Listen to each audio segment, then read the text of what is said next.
വീട്ടുകാരെ നന്നാക്കിയിട്ട് നാട്ടുകാരെ നന്നാക്കലല്ലേ ബുദ്ധി. പി.കെ. ഫിറോസിനെതിരെ കെ.ടി. ജലീൽ. മുസ്ലിം യൂത്ത് ലീഗ് നേതാവ് പി.കെ. ഫിറോസിനെതിരെ രൂക്ഷ വിമർശനവുമായി കെ.ടി. ജലീൽ. ഫിറോസിന്റെ സഹോദരൻ പി.കെ. ജുബൈർ മയക്കുമരുന്ന് കേസിൽ പോലീസ് കസ്റ്റഡിയിലെടുത്തതിന് പിന്നാലെയാണ് കെ.ടി. ജലീലിന്റെ വിമർശനം. വീട്ടുകാരെ നന്നാക്കിയിട്ട് നാട്ടുകാരെ നന്നാക്കലല്ലേ ബുദ്ധിയെന്നും സ്വന്തം സഹോദരനെ മയക്കുമരുന്ന് വിതരണത്തിൽ നിന്നും ഉപയോഗത്തിൽ നിന്നും പിന്തിരിപ്പിക്കാൻ കഴിയാത്ത യൂത്ത് ലീഗ് നേതാവിന് നാട്ടുകാരെ നന്നാക്കാൻ എന്തർഹതയെന്നും ജലീൽ ഫേസ്ബുക്ക് പോസ്റ്റിലൂടെ ചോദിക്കുന്നു. ഈനാമ്പേച്ചിക്ക് മരപ്പട്ടി സഹോദരൻ എന്ന് എഴുതിയാണ് കുറിപ്പ് തുടരുന്നത്.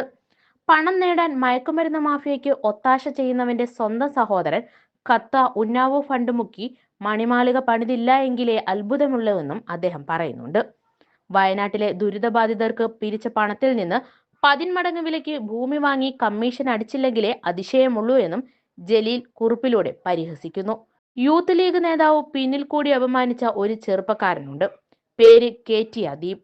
ഐസ്ക്രീം പാർലർ കേസിൽ പണവും MG യൂണിവേഴ്സിറ്റിയുടെ വൈസ് ചാൻസലർ പദവിയും കൊടുത്ത് കുഞ്ഞാലിക്കുട്ടിയെ കുറ്റവിമുക്തനാക്കി വിധി പറഞ്ഞ, പണവും പദവിയും കിട്ടിയാൽ എന്തും ചെയ്യാൻ മടിയില്ലാത്ത ലോകായുക്ത സിറിയക് ജോസഫിനെ ഉപയോഗിച്ച് നടത്തിയ കള്ളക്കളിക്ക് കാലം നൽകിയ ശിക്ഷയാണിതെന്നും ജലീൽ പറയുന്നുണ്ട്. പോലീസുകാരനെ ആക്രമിച്ച കേസിൽ പിടിയിലായ പി.കെ. ജുബൈറിന് ലഹരി ഇടപാടിൽ പങ്കുണ്ട് എന്നാണ് മറ്റൊരു പ്രതിയുടെ കുറ്റസമ്മത മൊഴി. മയക്കുമരുന്ന് കേസിൽ വിൽപ്പനയ്ക്ക് പോലീസ് അറസ്റ്റ് ചെയ്ത ചൂലാംവയൽ അമ്പ്രമൽ റിയാസിന്റേതാണ് മൊഴി. ഈ മൊഴിയുടെ അടിസ്ഥാനത്തിലാണ് ബുജൈറിനെ പോലീസ് അറസ്റ്റ് ചെയ്തത്. റിയാസിന്റെ ഫോണിൽ ബുജൈറിനെതിരെ തെളിവുകൾ പോലീസ് കണ്ടെത്തിയിട്ടുണ്ട്. റിയാസും ബുജൈറും ലഹരി ഇടപാടുകൾ നടത്തിയെന്ന് പോലീസ് പറയുന്നു. ഇരുവരുടെയും വാട്സപ്പ് ചാറ്റുകൾ പോലീസ് കണ്ടെടുത്തിട്ടുണ്ട്.